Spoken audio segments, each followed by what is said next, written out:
Un poco es para completar todos los elementos que habíamos visto que eran de comando y protección. Estos, como la palabra lo define, detectores, lo que hacen es sensar, ver, detectar, como dice su nombre, algún elemento cuando estos se aproximen al lugar en donde están instalados.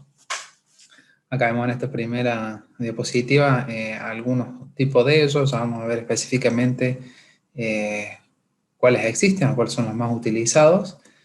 Eh, Básicamente, como ven en la imagen, tiene una tuerca y contratuerca para, bueno, por medio de haciendo algún tipo de agujero, sujetarlo y que quede fijo con esa tuerca y contratuerca. Este tipo que ven acá tienen la forma típica de un, ya sea de un tipo inductivo o capacitivo, que se llama a ver cuál es la diferencia fundamental entre ellos dos. Eh, ya van a ver que los ópticos o los de ultrasonido por ahí tienen otra forma diferente, sobre todo los ópticos, porque contan de un emisor y un receptor. Pero la ventaja del uso de este tipo de dispositivos se basa en el hecho de que son interruptores de posición, ¿no? De posición simplemente por el hecho de que detectan cuando un elemento se acerca a ellos a una distancia generalmente corta y que no tienen ningún tipo de contacto mecánico. Entonces eso hace que sean elementos de una muy larga duración y que no tengan piezas sujetas a desgaste de tipo mecánico, ¿no? Diferente es el caso, por ejemplo, de cuando veíamos en la clase pasada los finales de carrera, en los cuales son también interruptores de tipo de posición, porque detectan la presencia de un elemento, pero esos elementos sí ya están sometidos a un contacto mecánico, por lo que son más propensos a los desgastes. Evidentemente el hecho de que sean elementos más electrónicos hace que la frecuencia de operación sea mucho más elevada. Ya hablamos de muchos hertz, o sea, mucha facilidad para abrir y cerrar sus contactos, digamos, en el tiempo. Ahí vamos a ver exactamente cada uno de ellos. ¿Cuáles son las ventajas? Bueno, confiabilidad.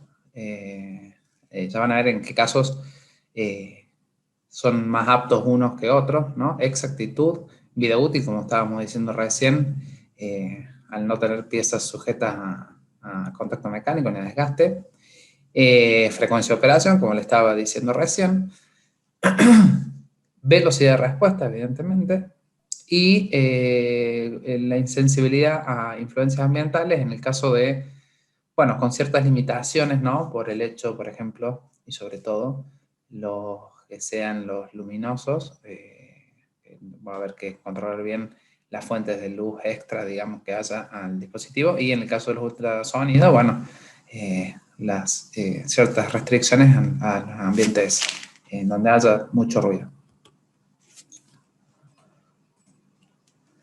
Ahí tenemos algunas imágenes de los 4 tipos que vamos a ver ahora. Dentro de ellos, en el óptico tenemos 3 tipos, es decir, se divide en 3. El inductivo, similar a lo que veíamos recién, el capacitivo muy parecido en cuanto a la forma. El funcionamiento también, ya vamos a ver en qué se diferencian. El óptico, fíjense este que tenemos un doble haz, digamos, un emisor y un receptor, ¿sí? Y el de ultrasonido.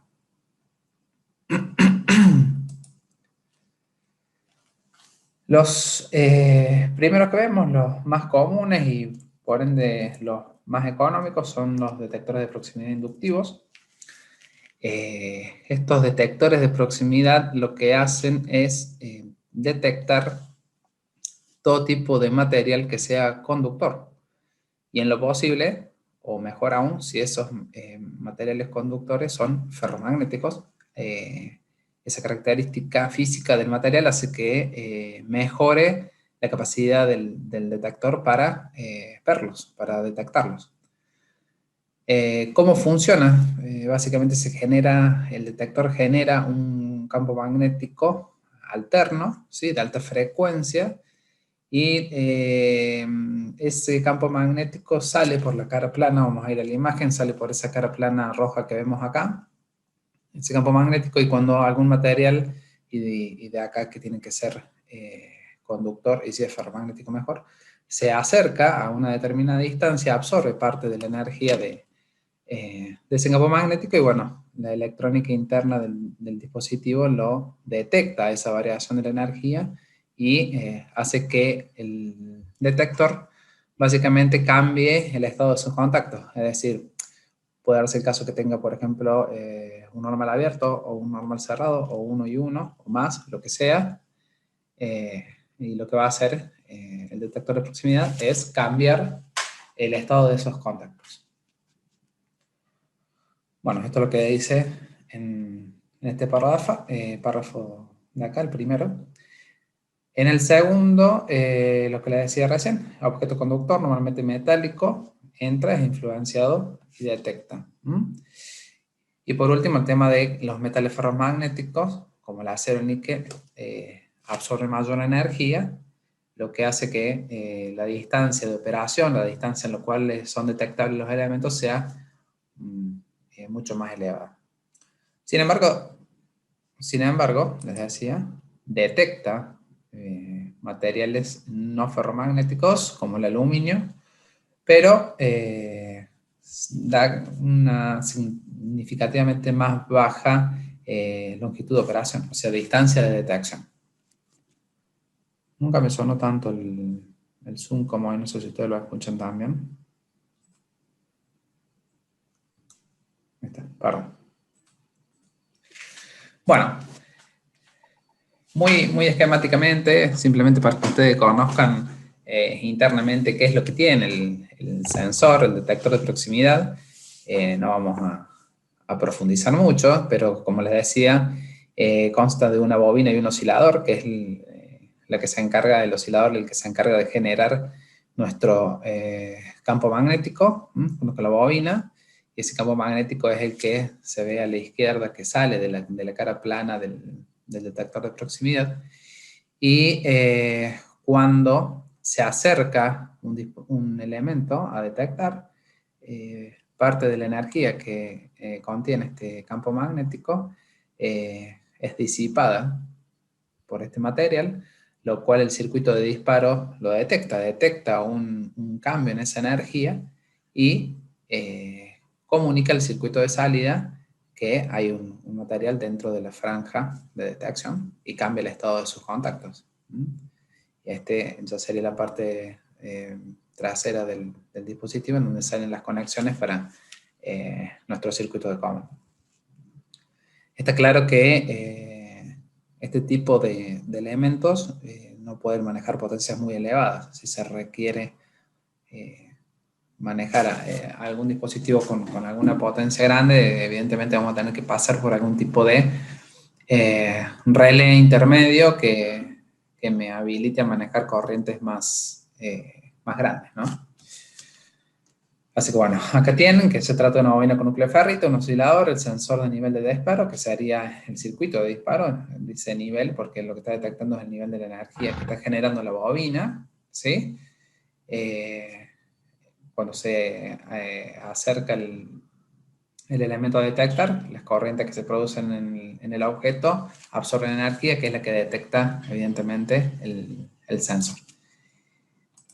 Y en ese momento es cuando cambian las salidas, ¿sí? Un pequeño gráfico de cómo serían los niveles de energía cuando nosotros tenemos el objeto a detectar, cuando está a una distancia que todavía no lo está detectando, y cuando el objeto metálico ya se aproxima a la cara activa del sensor, evidentemente la onda del circuito es menor, porque este objeto a detectar está absorbiendo parte de la energía. Y en el tercer caso ya el objeto se volvió a alejar y nuevamente tenemos la onda en su totalidad, ¿no?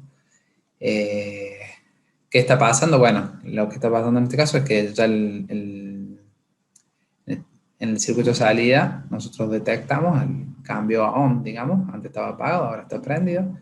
Entonces el circuito de salida ya me está detectando, me está enviando la orden de que tenemos un objeto metálico, o sea, conductor más que metálico, en las proximidades del sensor, ¿sí? Ingeniero, en este caso el Sí, tiempo de respuesta sería instantáneo, digamos, del sensor. es prácticamente instantáneo.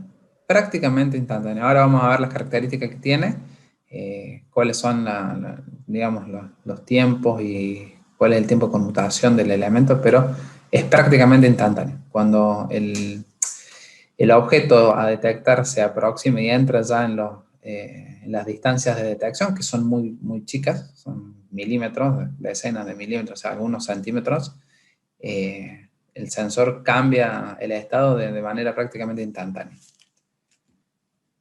Evidentemente tiene un tiempo muy chico, pero es prácticamente instantáneo.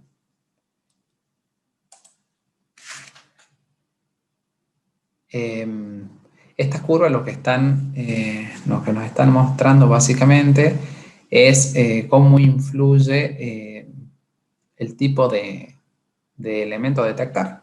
¿Mm? Si es hierro, si es acero inoxidable, si es latón, si es cobre. Y algunas características que yo no dije recién que afectan al funcionamiento del detector de proximidad, como lo es la forma. Fíjense acá que nos está diciendo que los objetos planos son más deseables y preferentemente que el tamaño que tenga ese objeto no sea menor al diámetro del sensor, o sea, el diámetro de la cara activa que veíamos recién en las imágenes. Cuando usted imagínense que el objetivo de esto es que se induzcan corrientes en el elemento, por lo que es claro y es visible que mientras más plano sea el elemento, más se va a inducir corrientes de tipo de Foucault en el elemento. De ahí que las formas redondeadas reducen un poquito la detección, no es que no lo va a detectar, sino que simplemente reducen un poco la eficiencia. Lo mismo pasa en el caso de los materiales no férricos.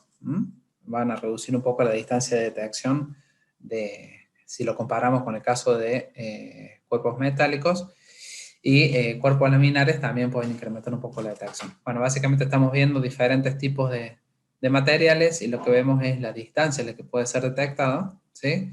Y el tamaño del objeto. Evidentemente llega un punto en el que por más que agrandemos el objeto, la distancia de detección continúa siendo la misma, ¿no? Arrancamos de un mínimo que va creciendo, pero ya en un punto se estabiliza.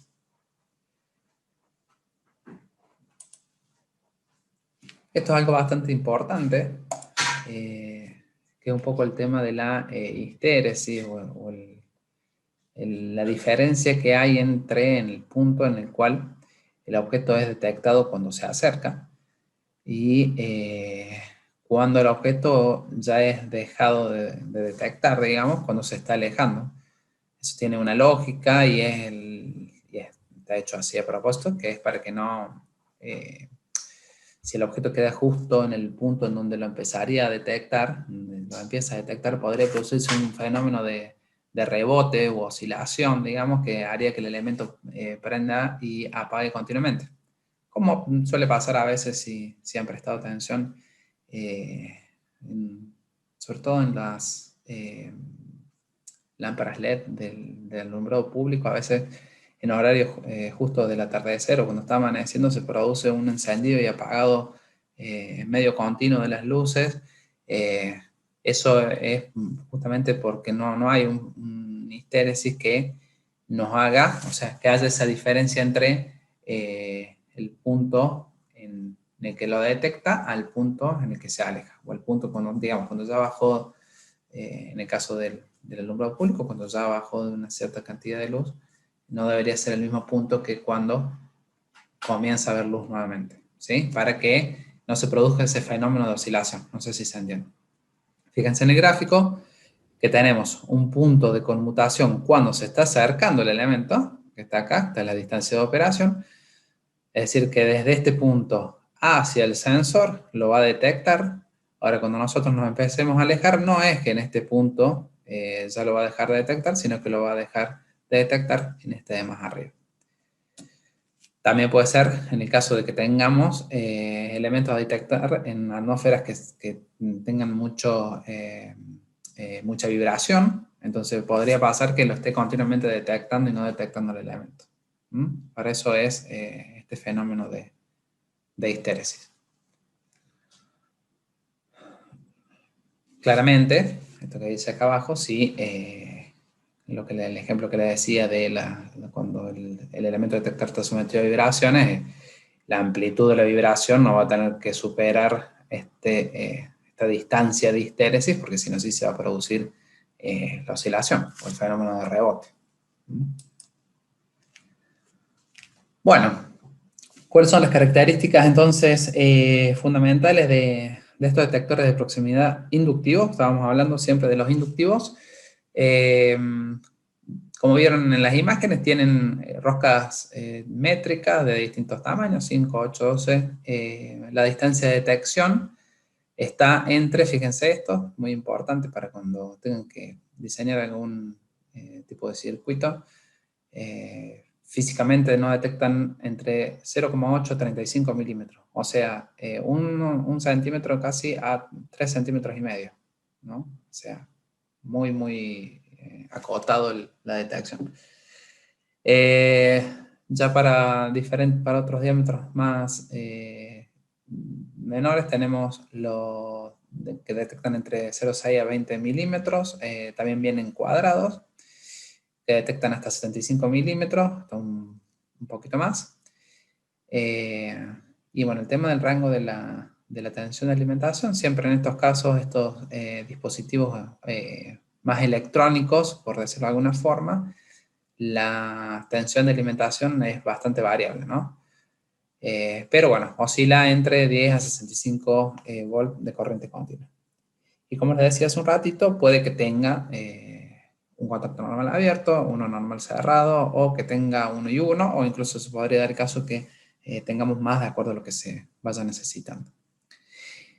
Y la pregunta que hacía uno de los compañeros, la frecuencia de conmutación, que un poco es el tiempo de respuesta, estamos en 1200 a 3000 Hz. Imagínense la capacidad que tienen para detectar el cambio o sea, el sensado de los elementos a detectar, ¿no? 1200 a 3000 Hz.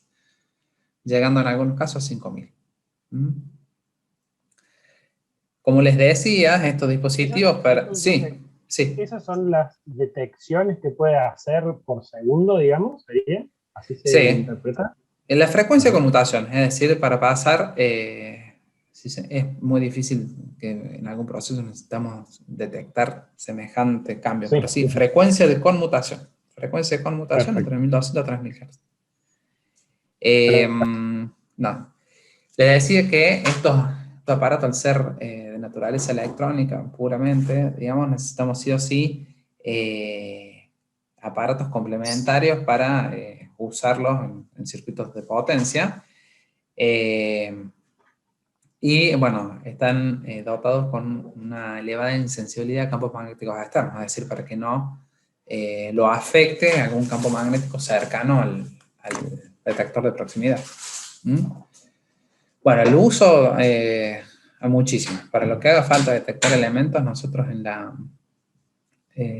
si pudiéramos ir al laboratorio, en la cinta transportadora, hay varios que lo usamos justamente para ver si el material es metálico o no. Y en todo tipo de proceso en donde se requiera detectar algún elemento, el uso es muy variado, pero se usa muchísimo, porque dentro de lo que son los detectores de proximidad son de los más económicos.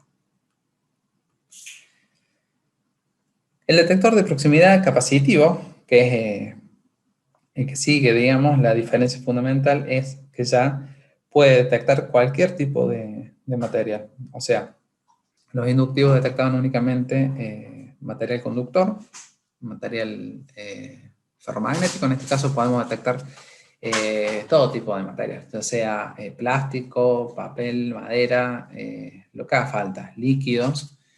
La diferencia fundamental que tiene con el anterior es que en este caso lo que tenemos nosotros es un capacitor. En lo que detecta el elemento es la variación que hay en la constante dieléctrica del material. Es decir, el capacitor serían los dos arcos concéntricos que se ven en la imagen, ¿sí? El campo eléctrico se está dando entre estos aros, ¿no? Y cuando nosotros le arreglamos un material, lo que estamos haciendo, sea ferromagnético, metálico o no, lo que estamos haciendo es cambiar la constante dieléctrica del capacitor. Entonces, el elemento lo detecta y me hace cambiar el estado de sus contactos, ¿sí? Cambia muy rápido el GIF, digamos, pero si ustedes se fijan, acá está el campo eléctrico, después lo que nosotros tenemos es la superficie activa, tal como la anterior, que teníamos la superficie activa, el ánodo y el cátodo. El material es el que hace ¿cómo se llama? Bueno, el dieléctrico del capacitor, ¿sí? Y en función del material que sea, es la constante que va a tener. Este tipo de detector de proximidad se utiliza mucho también, y sobre todo porque no tiene la restricción del anterior de detectar solo materiales conductores. Es decir, acá podemos detectar todo tipo de materiales como vidrio, cerámica, plástico, ustedes ven que dice acá madera, agua, aceite, cartón, papel. Evidentemente, la contra que tiene es que las distancias de detección son un poquito más reducidas. Vemos que dice acá, los materiales a detectar pueden ser conductores o no conductores, pueden ser sólidos, líquidos o polvo, ¿sí? El detector conmuta la salida cuando el material a detectar está a una determinada distancia.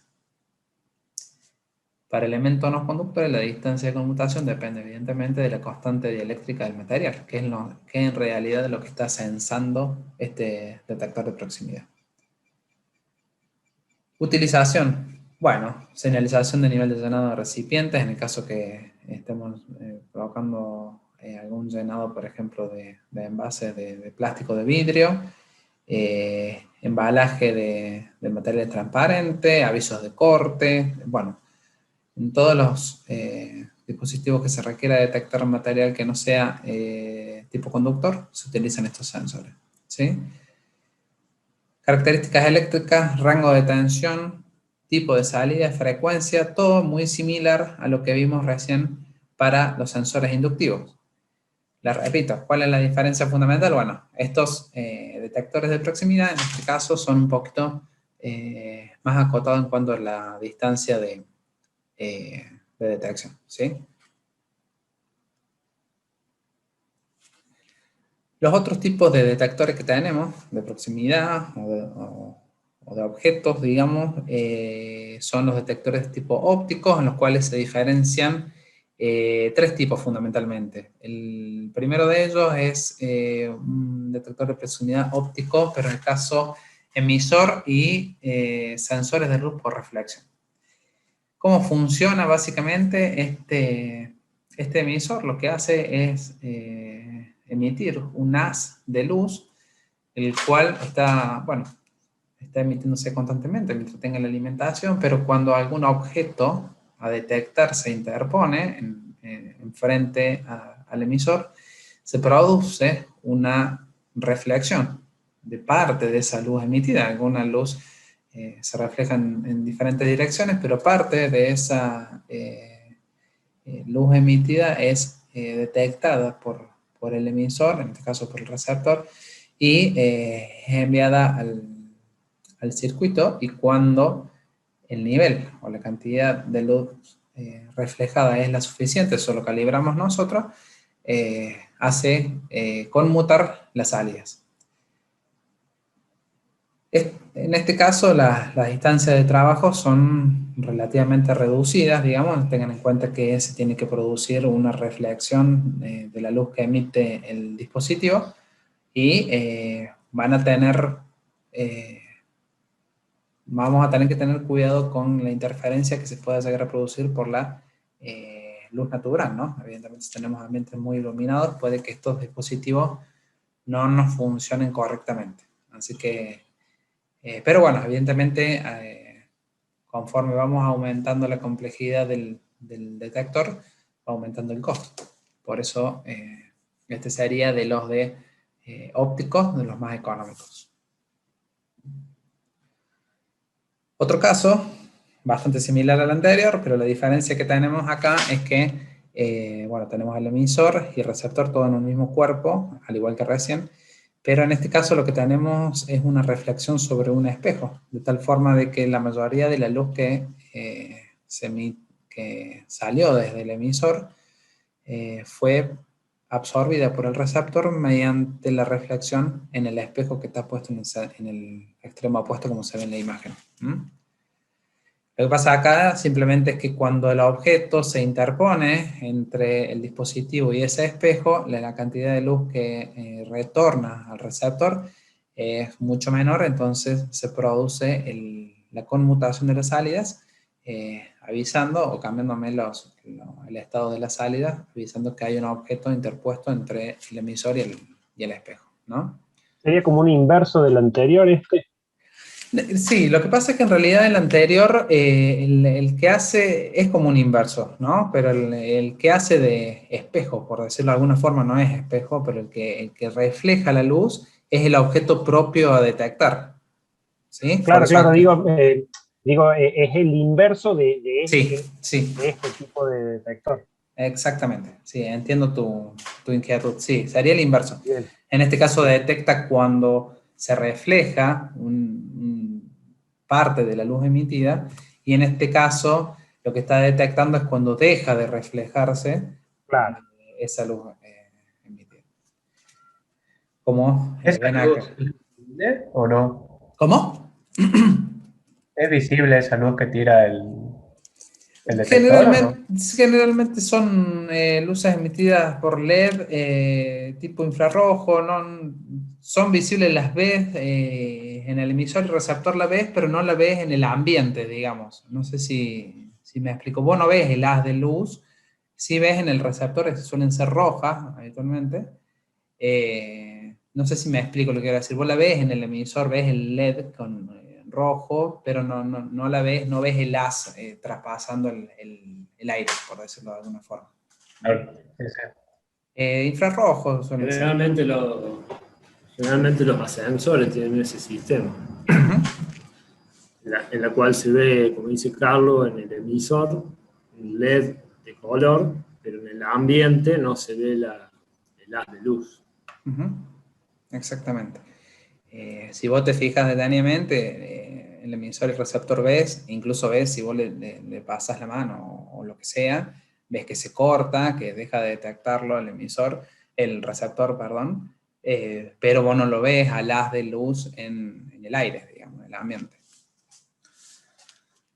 Este sería, bueno, el segundo caso, un caso intermedio, y el tercer caso ya es cuando tenemos en diferentes objetos lo que es el emisor y lo que es el receptor, de tal forma de tener un haz de luz que sale desde el emisor, el receptor lo detecta ese haz de luz casi en su totalidad, y cuando un objeto se interpone entre ellos es detectado inmediatamente porque bueno, de acuerdo al tipo de objeto que sea, si es transparente o si es translúcido o si no permite el paso de la luz, en función de eso vamos a tener que configurar nosotros nuestros detectores para que detecte lo que nosotros cargamos. Bueno, y evidentemente va a provocar el cambio, la conmutación de los contactos internos del detector de proximidad.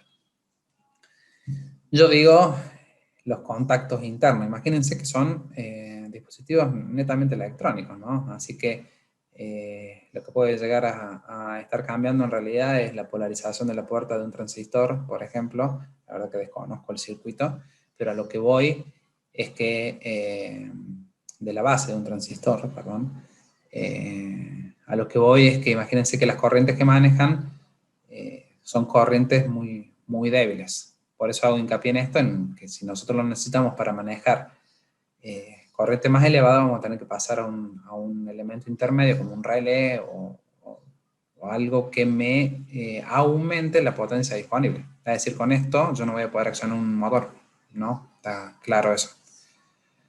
Es simplemente un dispositivo, un captor, como decíamos en la primera clase, un captor. Lo que está haciendo es captar la presencia de algún tipo de objeto. En este caso puede ser metálico o no metálico, ya que estamos hablando de detectores tipo ópticos, pero lo estamos usando nosotros para alguna automatización, ¿no? Estamos detectando un objeto y en función de nuestro proceso será lo que tenemos que hacer. Y por último tenemos los detectores de proximidad por ultrasonido. Básicamente este tipo de detector de proximidad lo que hace es detectar, está emitiendo continuamente sonido y lo que detecta es, digamos, el eco, por decirlo de alguna forma, el rebote que hay de las ondas sonoras en el ambiente. De tal manera que cuando algún elemento ingresa en la zona de detección, detecta esas ondas sonoras que son reflejadas, ¿no? por el elemento y me hace actuar al detector de proximidad de tipo ultrasonido. La aplicación son muchísimas, evidentemente conforme se fueron presentando los detectores de proximidad, vamos variando la complejidad y claramente que vamos variando el costo, ¿no? No sirve de nada poner un ultrasonido en lugares donde lo podemos detectar el elemento mediante un detector de tipo inductivo. ¿Cuál va a ser la ventaja de este? Bueno, acá vamos a poder detectar todo tipo de objetos de distintas formas, color, superficie, ya que lo que vamos a estar detectando propiamente es la reflexión que hay de esa onda de sonido, tipo como si fuera, como hacen los murciélagos, por decirlo de alguna forma, o por dar un ejemplo de cómo funcionan estos detectores de proximidad. Y bueno, la contra que tienen es básicamente el hecho de que en ambientes ruidosos, bueno, vamos a tener que ver que no haya interferencia con el detector, ¿no? La atmósfera ruidosa puede llegar a interferir y hacer que me accione el detector sin que haya algún elemento en la zona. Algo que no le... ingeniero. ¿Cuál los autos los decimos para la volumétrica? El que te va acercando y va sonando la chicharra con distancia.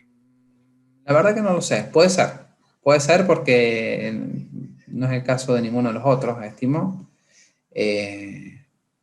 Óptico seguro que no, así que seguramente puede llegar a ser algo por ultrasonido, seguramente. Desconozco exactamente, pero por la forma en la que me comentas que estimo que puede llegar a ser algo así.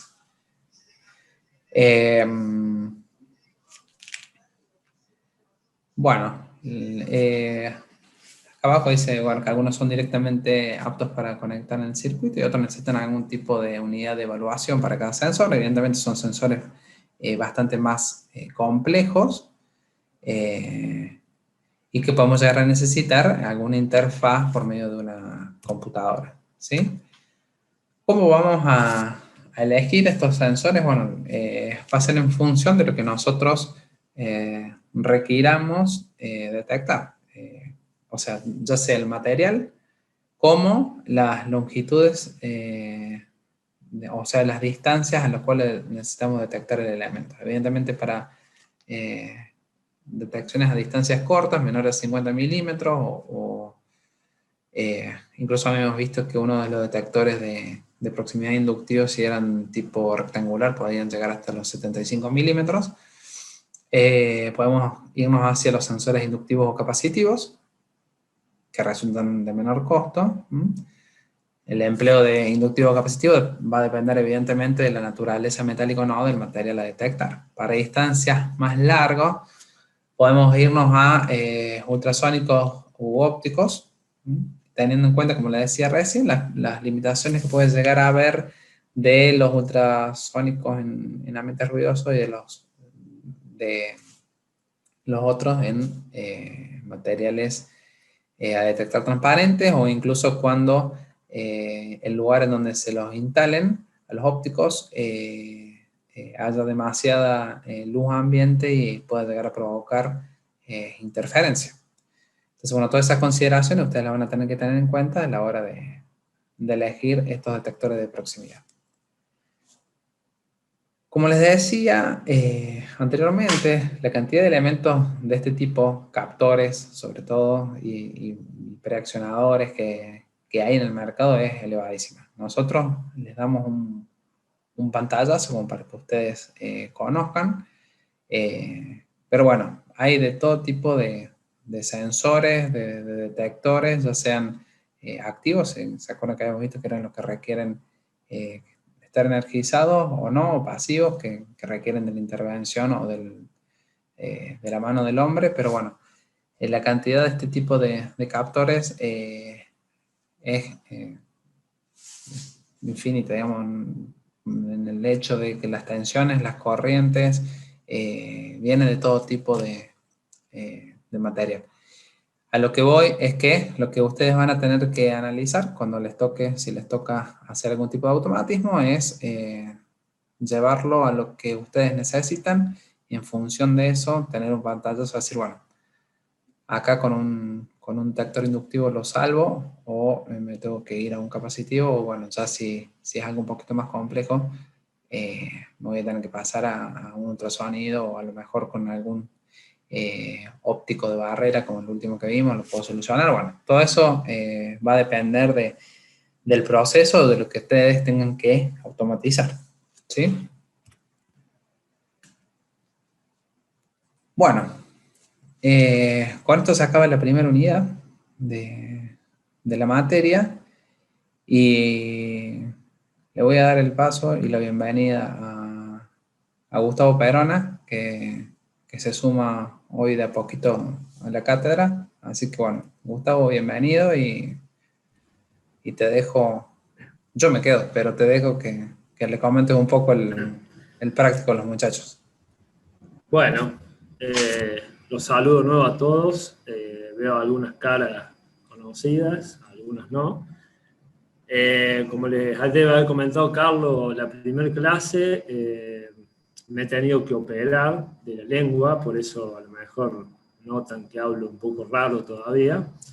Pero bueno, de a poquito irá volviendo a la normalidad. Cuando no se me entienda me avisan, porque no es la idea, pero bueno, de a poco la idea es ir volviendo y empezar con el práctico de la materia, que no es nada complicado, pero bueno, tiene sus cosas. Ya vamos a ir viendo, mi hijo Carlos ya estuvieron haciendo algunos ejercicios, ya estuvieron manejando el KDSIMU, así que ya están metidos en el tema. Y bueno, la idea de hoy es hacer un ejercicio más, como para, la idea es todas las clases ir haciendo ejercicios e ir practicando, que esto no es ni más ni menos que práctica. Para, sobre todo, lograr la lógica de crear un automatismo que satisfaga las necesidades que necesitamos, digamos, para lo que queramos controlar. No sé si alguien tiene alguna duda, alguna pregunta o algo, si no ya pasamos a ver el enunciado del ejercicio.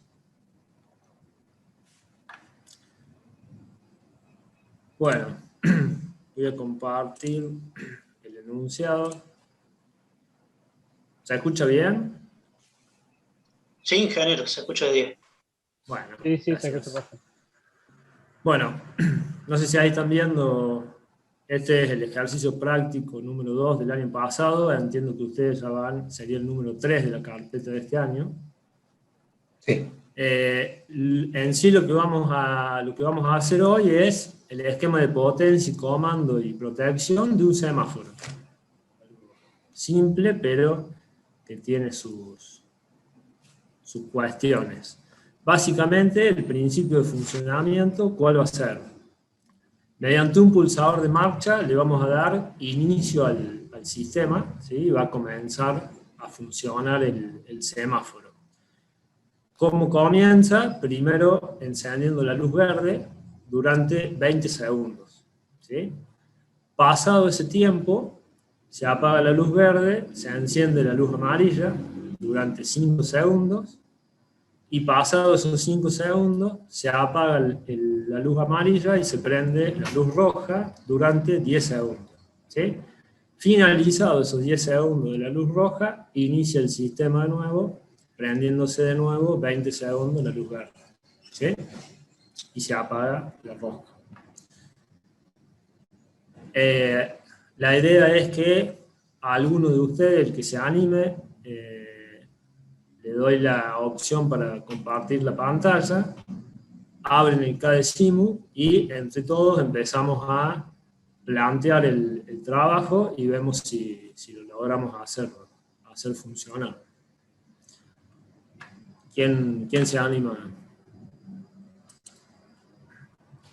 Sin miedo, no va con nota, no va con nada. Esto, ¿eh? Como para ponerte al tanto, bueno, Marcos ya ha estado mostrando sus habilidades, Agostina también, y había alguien más que había pasado, ya no me puedo acordar.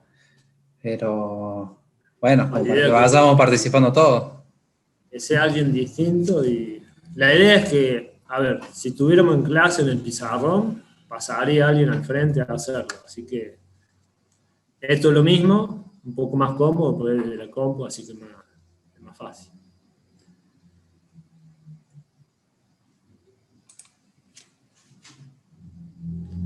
No hay voluntario para eso. A sorteo, parece. Pase a dedo, entonces. No empiecen a apagar las cámaras, Se fueron apagando un par ahí. Esto es...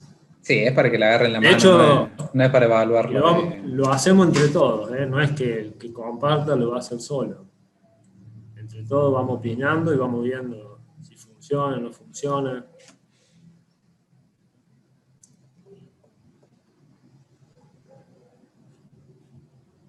¿Nadie, che?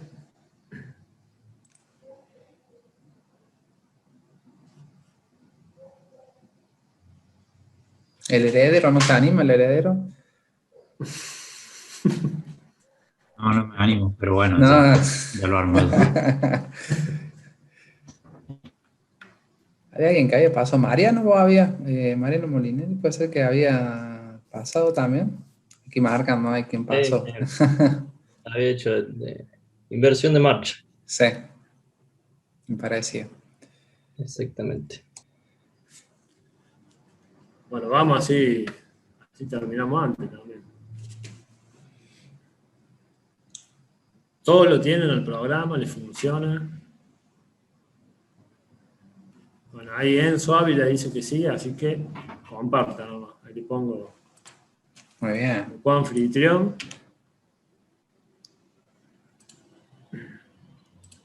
Ahí está.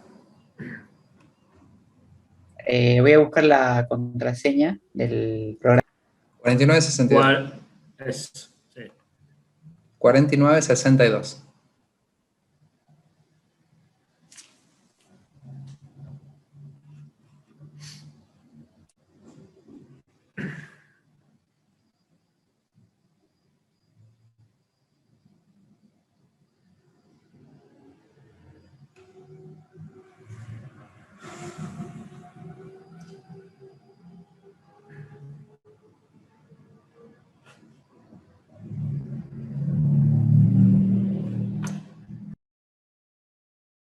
¿Cómo se hacía para compartir pantalla? Fíjate, ¿tenés ya el programa abierto? Bueno, fíjate abajo, hay una flecha verde hacia arriba, al lado del chat. Tocas ahí y te va a abrir todas las pantallas de los programas que tenés abiertos. Ahí está.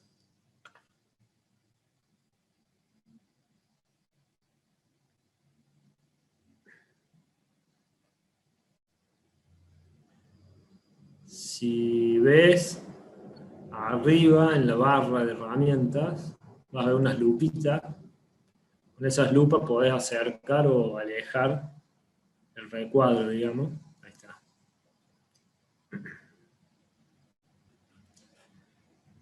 Bien.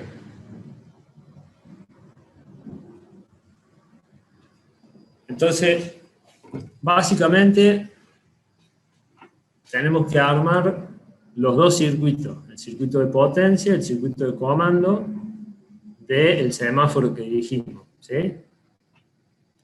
O sea, tenemos que comandar las tres luces, la verde, la roja y la amarilla, en el circuito de potencia, ¿sí? Y para ello vamos a necesitar un circuito de comando que me accione los contactos principales de tres contactores, ¿sí? Para comandar cada una de esas luces, ¿sí? Entonces, lo más simple, o sea, lo más fácil, si querés, es empezar por el circuito de potencia, plantear el de potencia entre todos, y de ahí va a surgir el de comando. Ingeniero, una consulta, ¿el enunciado está en la autogestión? No, ya después lo cargo. Bueno, perfecto. Pero básicamente eran, con un pulsador, necesitamos un pulsador de marcha, ¿sí? Ese pulsador, al pulsarlo nosotros, arranca el semáforo en verde, 20 segundos, después se apaga la verde, enciende la amarilla 5 segundos, y después de eso se apaga la amarilla y se enciende la roja 10 segundos, y vuelve a comenzar de nuevo el ciclo verde, amarillo, rojo.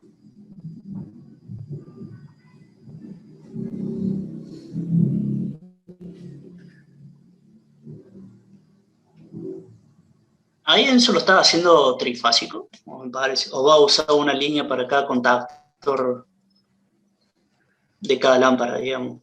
Como, bueno, yo no sé, me imagino 3 lámparas, 3 contactores y el dispositivo que te cubre cortocircuito y sobrecalentamiento.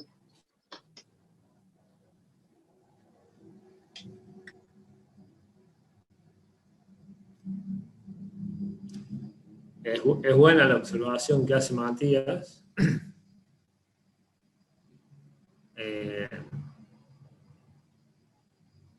Las lámparas obviamente no son trifásicas, monofásicas, entonces podés llegar a tener un sistema trifásico en una red, como lo es en la calle, digamos, en la cual vos distribuís las cargas y no tenés un solo semáforo, sino que tenés varios en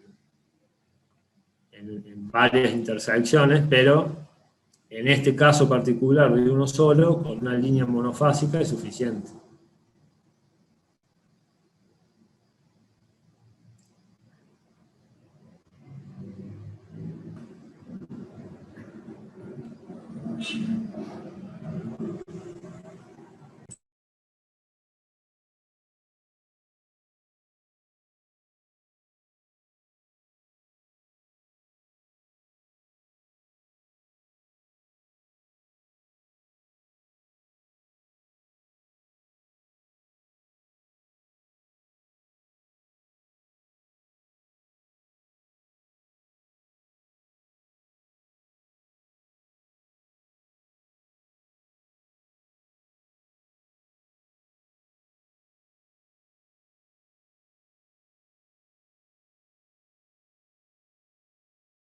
¿Qué otra cosa debería poner? Las lámparas. Acuérdense, Y la proporción. claro, de los 4 elementos que debemos siempre tener presente en un circuito, que lo vieron en las primeras clases con Carlos, y que eran, a ver si se acuerdan. Protección contra cortocircuito, sobrecalentamiento, accionamiento y Conmutación y seccionamiento. Conmutación y Exactamente. sobrecalentamiento. Exactamente. O sea, hay que cumplir con esos 4 conceptos, ¿sí? Que como ya lo vieron, lo pueden cumplir por separado, agrupar en algún elemento varios de esos conceptos, ¿sí? Dependiendo el tipo de elemento que usan. Si usan un elemento de protección diferencial, si usan fusible, lo que ustedes usen, lo van a cumplir por separado o agrupando. Es lo que hay que cumplir, digamos.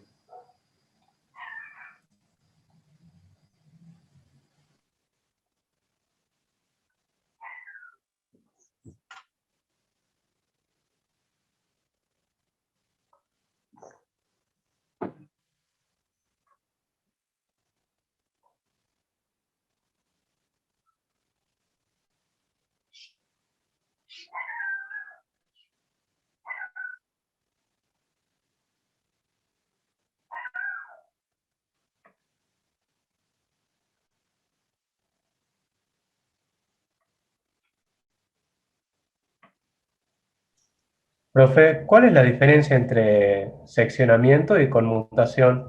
Ese dispositivo, ¿cuál de las dos cosas hace? El que está ahí, el Q.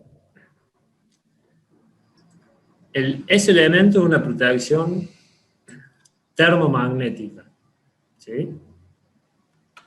O sea, cumple la función tanto de proteger a nuestro sistema, en este caso de potencia, de la parte térmica, como bien saben, por sobrecarga, y la magnética ante cortocircuitos, ¿sí?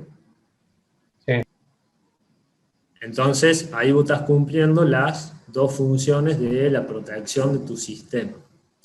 A su vez, ¿sí?, se admite que la apertura, o sea, el seccionamiento es la apertura efectiva de tu circuito, ¿sí?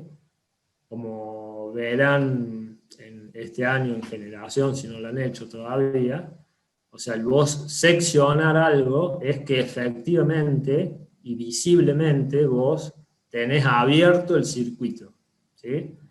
En este caso, este elemento admite que vos, al tenerlo en la posición abierto, ¿sí?, efectivamente tu circuito está abierto.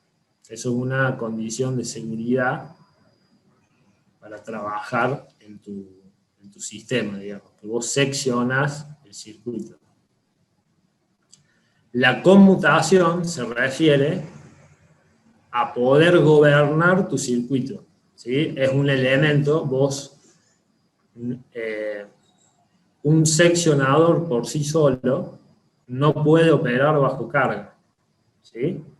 Siempre tenés que manejarlo, es decir, abrirlo o cerrarlo sin carga, con el circuito sin carga.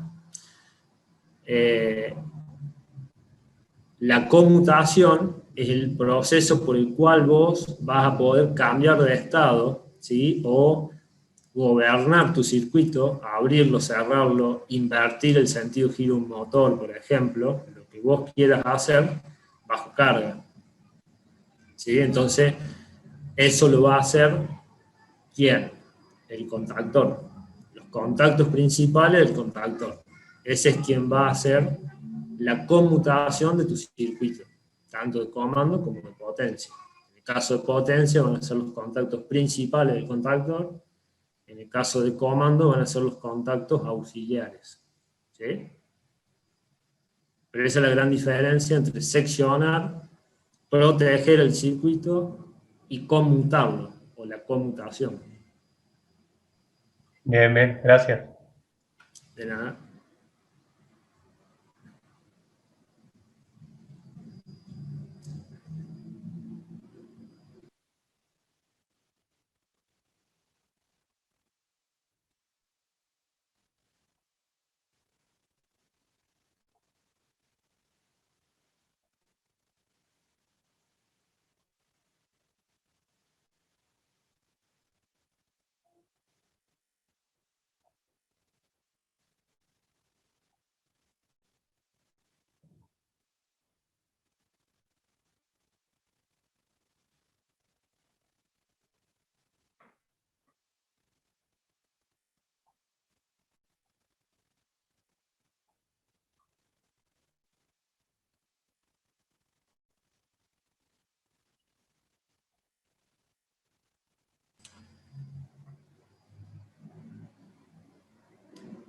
Justo te iba a decir eso y te diste cuenta en el camino. Estabas poniendo los contactores en paralelo, lo cual no... O sea, las lámparas iban a energizar cuando se cerrara Q y el contactor iba a bypassear las lámparas nada más, pero iba a lograr un buen corto.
Bueno, ese sería el circuito de potencia.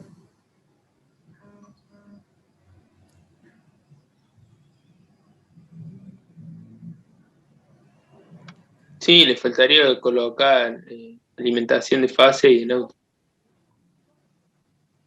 Bien, y está bien lo que está haciendo ahora también, es nombrar los contactores, porque si se llaman iguales, el programa lo toma como el mismo elemento, digamos. Entonces van a funcionar todos al mismo tiempo. Si alguien está pensando o queriendo hacer ya el esquema de comando, van a tener que usar temporizadores, evidentemente. Y temporizadores, lo vimos en la clase pasada y todavía no hicimos ningún ejercicio en donde esos temporizadores recuerden un poco el funcionamiento, ¿no? O sea, cuando se energiza hay dos tipos de temporizadores, con retardo de la conexión y la desconexión. El que tiene retardo de la conexión, cuando se energiza la bobina, al cabo de un cierto tiempo que nosotros digamos, que nosotros le programemos, va a cambiar el estado de los contactos auxiliares al cabo de ese tiempo. O sea, nosotros energizamos la bobina, al cabo de 5, 10, 15 segundos, lo que nosotros digamos, va a cambiar el estado de los contactos. Ese sería el retardo de la conexión. El retardo de la desconexión, por el contrario, lo que hace es cuando nosotros desenergicemos, o sea, cuando lo energizamos va a cambiar como siempre, como si fuera un contacto normal. Pero cuando desenergicemos la bobina, el contacto va a seguir en su estado activo, digamos, hasta que transcurra el tiempo que nosotros le programemos. O sea, va a ser el efecto contrario. Cuando lo desenergicemos, va a tardar en cambiar el estado el tiempo que nosotros lo hayamos programado.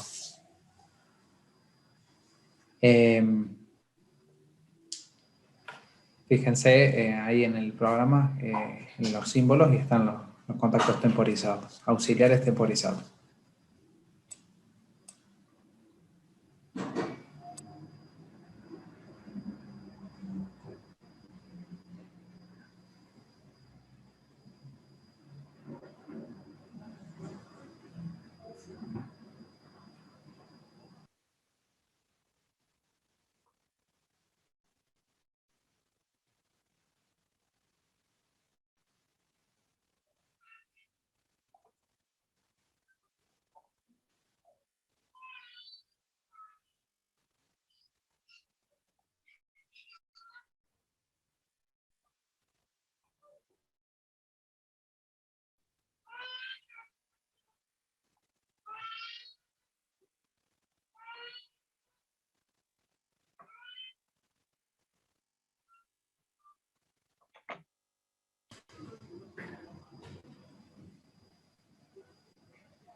Alguien que me ayude.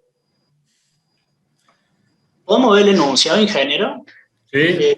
¿Dónde? Ahí se los comparto.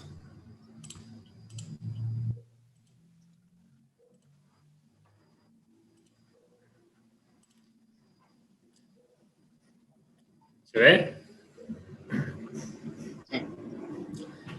O sea, al sistema lo hacemos arrancar con un pulsador en marcha. Es la primera parte. Arranca en luz verde durante 20 segundos. Pasados esos 20 segundos, se apaga la verde, se prende la luz amarilla, 5 segundos. Pasados esos 5 segundos, se apaga la luz amarilla, se prende la roja durante 10 segundos. Terminados esos 10 segundos, arrancamos de nuevo sin el pulsador, directamente, luz verde, 20 segundos y de nuevo el ciclo completo. ¿Sí?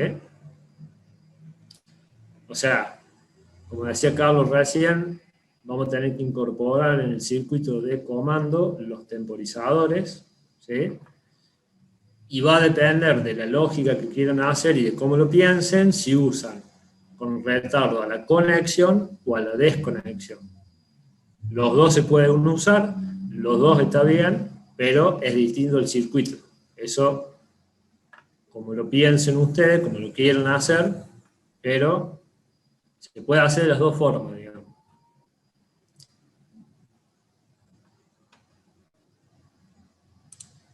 Ahí te doy paso de nuevo, compartir de nuevo, Enzo, el programa.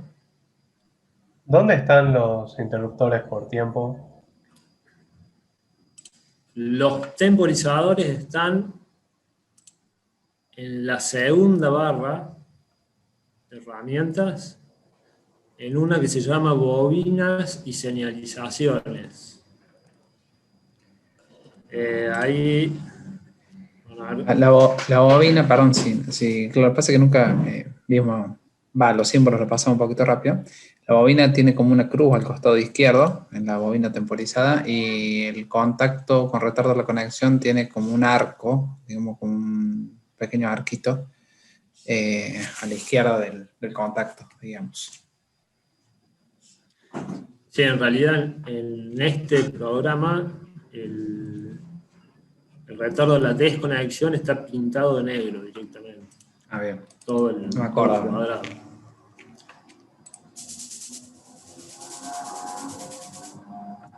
Ahí mira, en la segunda barra, digamos, la primera barra de elementos, que es la barra del medio, si te vas bastante al medio, un poco más, no, 2 más, el que sigue, ese, no, antes, uno menos, ahí.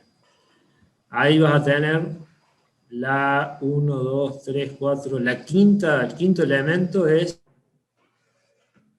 conexión.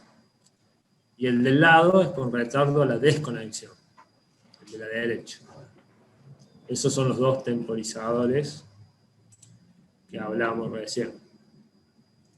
Después hay dobles, el tercero que le sigue, digamos, al lado de desconexión es doble, o sea, tiene las dos funciones.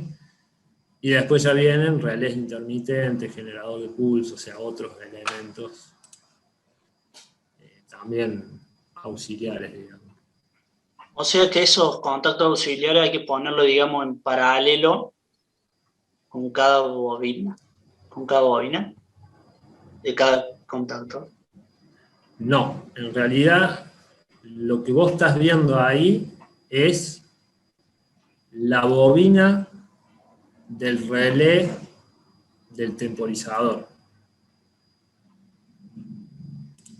el cual va a comandar, digamos, vos físicamente, ¿sí? Si vos lo hicieras en la práctica, vos vas a tener tu temporizador, ¿sí? El cual vos tenés que energizar o desenergizar la bobina de tu temporizador para que después cambie de estado los contactos auxiliares de ese relé, ¿sí? Después vos vas a poner esos contactos del relé, del temporizador, digamos, lo vas a poner donde vos lo necesites en tu circuito de comando, ¿sí? Los cuales van a estar energizando. Lo que vos tenés que lograr es energizar o desenergizar las bobinas del K1, no veo bien los nombres que le puso Enzo, pero de los 3 contactores en el circuito de potencia, ¿sí? Bien. O sea, en tu circuito de comando, vos tenés que gobernar las bobinas de esos 3 contactores, del K1, K2 y K3, los cuales van a cerrar y abrir cuando vos necesites. Después, en tu circuito de comando, vas a tener elementos auxiliares, ¿sí? Que son el temporizador, contactos auxiliares del temporizador, todos los elementos auxiliares que han estado viendo con Carlos en las clases anteriores, para poder lograr la lógica de que primero se cierre K1, pasado 20 segundos se abra K1 y se cierre K2, pasado 5 se cierre K3, se abra K2 y así, ¿sí? Está buena la pregunta porque siempre les cuesta, que notamos en los años que pasan, diferenciar entre el circuito de potencia y el comando, ¿sí? La bobina del contactor, de los contactores principales, llamémosle, o los que tenemos en el circuito de potencia, ustedes los controlan en el circuito de comando. Los tienen que energizar y desenergizar para lograr el automatismo que ustedes quieren hacer. ¿Queda claro la idea? Como para ver si sumo algo, a ver si les ayuda.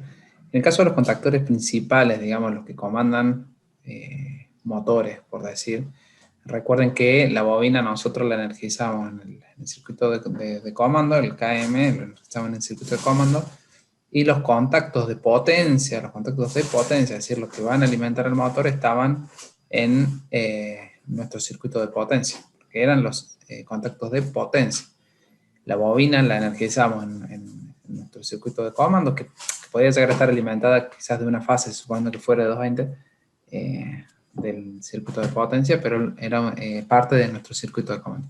Y los contactos auxiliares de ese mismo contactor, que nos fijamos siempre de qué posición era del contactor, todo yo hacía hincapié en eso para que diferencien bien de qué estábamos hablando, estaba todo en la parte de comando. En el caso de los temporizadores, ya es un dispositivo netamente que se va a utilizar en el circuito de comando. Se va a hacer un contactor auxiliar, digamos, que va a tener un retardo, que puede ser la conexión o la desconexión. Tanto la bobina como los contactos auxiliares van a estar todo en la parte de comando. No tiene contactos de potencia el temporizador. Es únicamente para realizar bueno, el automatismo que nosotros querramos, en este caso, el semáforo. Va a ser todo un contactor auxiliar. Todo auxiliar, digamos. No tiene parte de potencia. ¿Qué van a tener en este circuito? Bueno, si ustedes usaron, no llego a ver bien, pero KLB, KLA y KLR, bueno, eso van a ser contactores de potencia, los cuales la bobina la van a energizar en el circuito de comando, pero sus contactos principales o de potencia están en el circuito de potencia, que son los que prenden y apagan las luces, en definitiva. Y van a tener que utilizar los contactos auxiliares para armar el circuito. Parece complicado, pero una vez que le vayan agarrando la mano, tengan en cuenta que es el segundo ejercicio que hacen, si es el caso. El primero fue un arranque directo, que lo hicimos entre todos, y recién es el segundo, bueno, que están empezando a utilizar recién todo lo que es temporizadores, así que con calma, no se asusten. Ahí Mariano quería compartir pantalla. Bueno, Mariano Molineris. Bueno. No tengo nada hecho. No. No, porque acá aparecía para aceptar la que compró. No, entró de nuevo. Se me cortó la luz por eso, porque entró de nuevo. Entró de nuevo a la sala, por eso. ¿Te quieres escapar? Bueno, ahí Enzo pidió ayuda, así que a ver, ¿quién le tira una idea de cómo lo encara? ¿Qué es lo que hay que hacer primero? Lo que hay que hacer primero es que al pulsar, como él puso ahí, S1, que es el pulsador de marcha, ¿sí? El sistema lo que tiene que hacer es energizar la luz verde. O sea, tenemos que, ya le estoy dando una pista, hay que energizar la bobina del contactor KLB. Y ahí ya empezamos el ciclo. Después vemos cómo lo contamos el tiempo, cómo computamos, pero arranquemos con eso. Yo siempre arranco poniendo las bobinas, por ejemplo, que corresponden a esos contactores. Por ejemplo, una bobina para el contactor SKLB. Y de ahí me voy para arriba. Digamos, lo primero que hago es decir, yo quiero, mediante un pulsador, energizar la bobina que me comanda ese contactor. Y después le voy agregando cosas a esa línea de comando según lo que requiera. Por ejemplo, le agrego, si tengo que hacerlo temporizado como lo que pide acá, agrego una bobina al lado de este contacto, de esta bobina, de este primer contacto, o contactos normales cerrados, normales abiertos, según si tengo que hacer enclavamiento y demás. Pero tengo por una línea básica de poner una bobina, Enzo. No sé si sirve. Exacto, o sea, es el primer paso, como bien dice Marco, y es lo que viene es, tenemos que gobernar KLB. Eso es lo primero, que para cumplir el primer paso de nuestro sistema. Entonces, agregamos esa bobina, como dice Marcos, y después le vamos a ir agregando las otras condiciones, si necesitamos un normal abierto, un normal cerrado, un temporizador, para ir poniéndole las condiciones que necesita el sistema. Si esto fuera solamente prender la luz verde, ¿sí? De esta forma que lo está haciendo Enzo, lo estaríamos logrando. Es un arranque directo, llamémosle. Claro. ¿Sí? Ahora tiene otras complicaciones, entonces vamos paso a paso.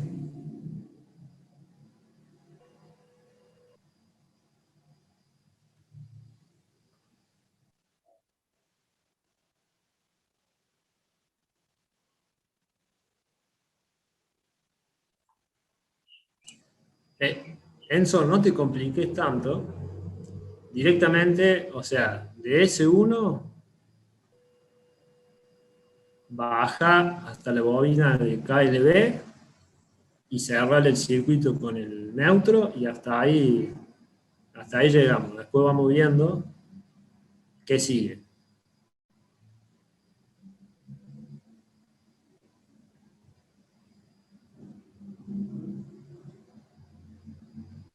Bien. Eso borrarlo si querés esas líneas más que hiciste, así queda un poco más limpio.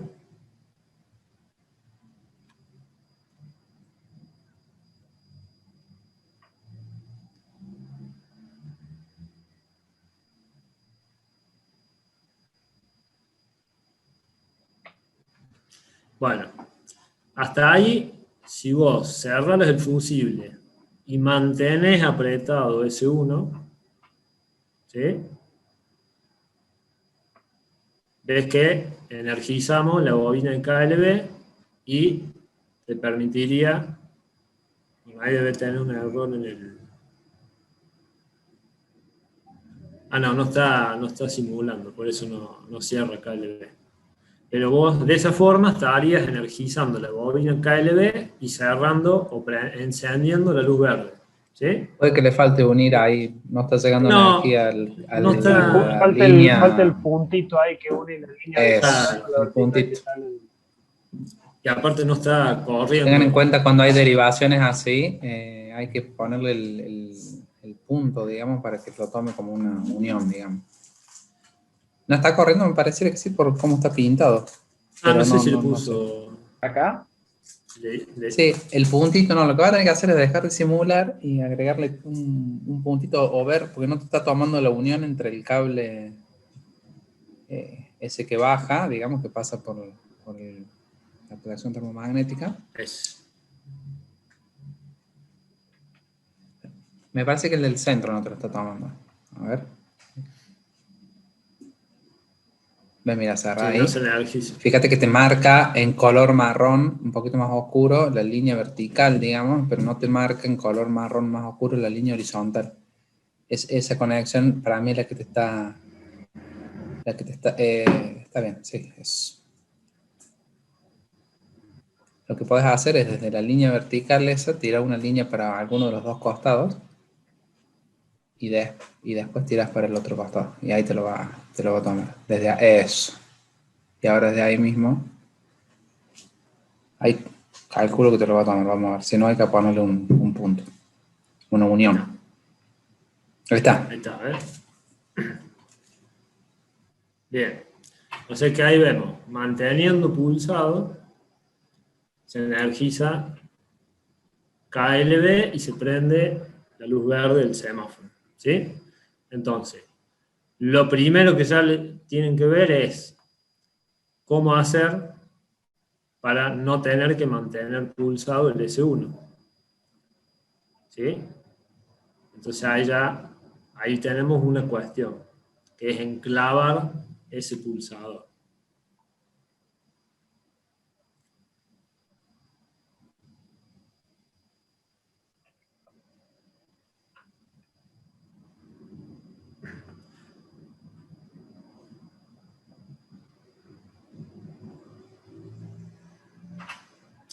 Bueno.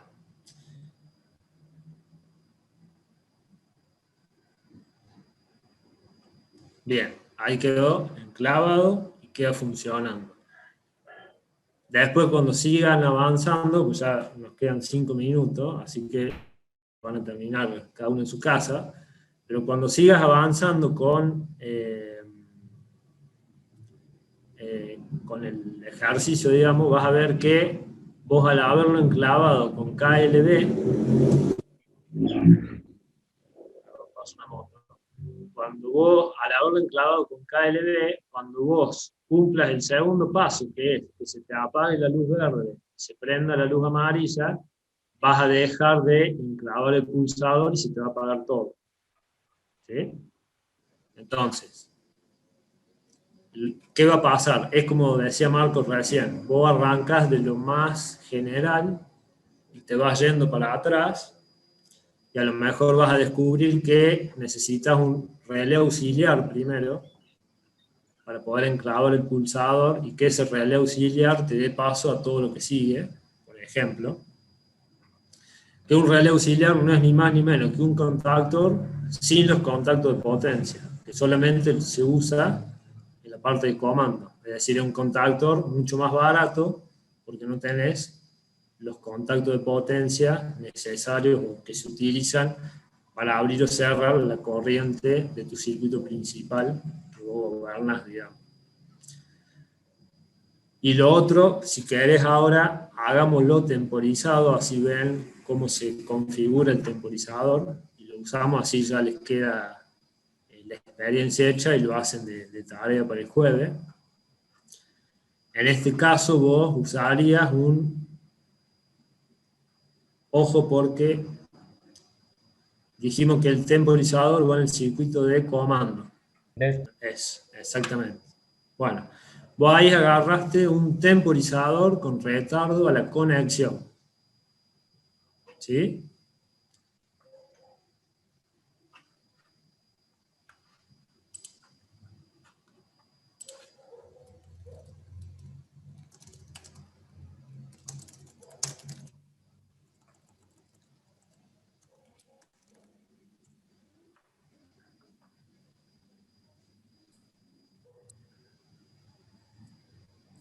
Ingeniero, ahí habló Colazo por el chat. Sí, ahí lo veo. Lo tiene Sí, hecho, lo vi, pero dice no... que lo tiene listo. De todas formas, vamos a plantear los lineamientos no sé si te parece, Gustavo. Sí, sí, sí. Lo dejamos para que todos lo intenten al menos a hacer, y el jueves los ponemos, sea Colazo o quien quiera, no sé si va a tener micrófono el jueves. Bueno, ahí, Enzo, si le haces doble clic al temporizador, entras a la configuración del mismo, ¿sí? Donde vos le podés dar el nombre, y ahí abajo vas a ver la temporización, que vos lo medís, ahí tenés la unidad que vos le quieras dar, ¿sí? En segundo por 10 o por 0,1, y después vos le pones la unidad. En este caso está por segundo, y en este caso serían 20 segundos que tiene que durar la luz verde encendida, ¿sí? Bueno.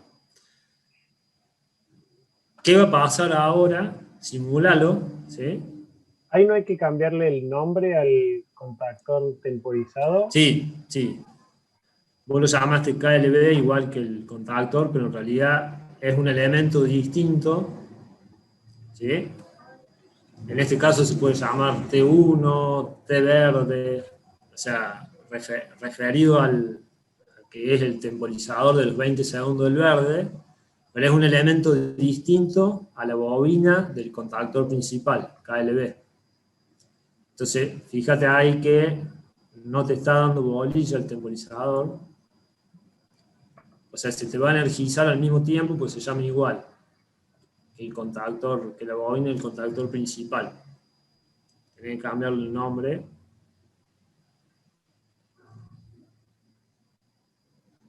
Ahí está. Si vos lo simulás, ¿sí? Vas a ver que pasa exactamente lo mismo. O sea, se prende el verde. No sé por qué. Porque tiene 10 segundos, son medios largos ahí. Ahí está. Pero Sí, igual no hay sí, ningún yo no- contacto auxiliar de ese contactor usado en ningún lado. Sí, igual yo veía que arrancaba de 1 en vez de 10, pero a lo mejor es porque está lejos y no veo bien. No, sí, Debería haber arranca de uno. contado. Había quedado del anterior, me parece. Ah, A bien. mí no es eso cuando está en el multiplicador de 10. Puede ser, Está sí, con el sí. multiplicador puede de ser. 1. Bueno, Puede ser, tiene multiplicadores el temporizador. O sea, cuando le dan Sí. doble clic, ponelo por 1, por uno, ¿ves? Ahí el costado es por uno. por 1. Por uno, ahí está. Si vos lo simulás va a contar 20 ahora, lo vas a ver. ¿Ves? Ahí empieza a contar. ¿Y qué debería, o sea, qué pasa? Al llegar a 0, ¿sí? Debería, o sea, va a cambiar de estado los contactos de ese temporizador. Que no hay ninguno puesto en el circuito todavía, por eso no vamos a ver si abre o cierra, pero esos contactos son los que vos tenés que usar, ¿sí? Para, por ejemplo, cerrar una segunda rama, que va a ser la de la bobina de KLA, del amarillo. Pasados esos 20 segundos, vos tenés que encender la luz amarilla, ¿sí? De esa manera funciona el temporizador con retardo a la conexión. Es decir, nosotros energizamos esa bobina de ese temporizador y sus contactos no van a cambiar de estado hasta pasar el tiempo de seteo. Distinto es, o al revés, es el temporizador con retardo a la desconexión. Como decía Carlos recién, al energizar la bobina del temporizador con retardo a la desconexión, los contactos cambian inmediatamente de posición, ¿sí? Normal abierto se cierra, normal cerrado se abre, y una vez que vos desenergices ese temporizador con retardo a la desconexión, los contactos no cambian de estado hasta pasar el tiempo de seteo, ¿sí? Son los dos tipos de temporizadores. Bueno, ya siendo más de la hora, la idea es que cada uno lo haga en su casa, lo piense, ¿sí? Y la clase que viene, a alguno que se anime, lo muestra, y yo después les muestro un paso más, ¿sí? De todo lo que se puede hacer con esto, que es un poquito más automatizado el sistema, que es, por ejemplo, como pasa en la vía pública, que el semáforo a determinada hora, por ejemplo, a las 12 de la noche o 1 de la noche, en alguna calle que no es necesario el semáforo esa hora por el poco tránsito, se queda en amarillo intermitente y vuelve a ponerse en funcionamiento, por ejemplo, a las 6 de la mañana o a las 7. ¿Sí? Pero bueno, la idea es que lo piensen un poco, háganlo ustedes a y lo vemos en la clase que viene. Así, todas las dudas que tengan o lo que les surja de tratar de hacerlo, lo vemos y lo charlamos en la clase que viene. Bueno, entonces el jueves la seguimos. Intenten verlos al menos si tienen tiempo. Aprovechen que estamos recién largando con el año para pensarlo un poco. Yo de mi parte quería agradecerle a Gustavo, que aún estando en plena recuperación de su operación, se ofreció para venir a ayudarnos, a colaborar, a estar acá formando parte de la materia. Así que bueno, Gustavo, de mi parte, muchas gracias. Y esperemos que de poquito ya se vaya recuperando el todo. Así que, bueno, nos vemos el jueves. Nos vemos el jueves. Gracias, ingeniero. Buenas tardes. Gracias. Como les dije al principio, cuando no se entienda me avisan. Ok. Hasta luego. Chao, Chao, Nos buenas vemos. tardes. Hasta luego. Buenas tardes.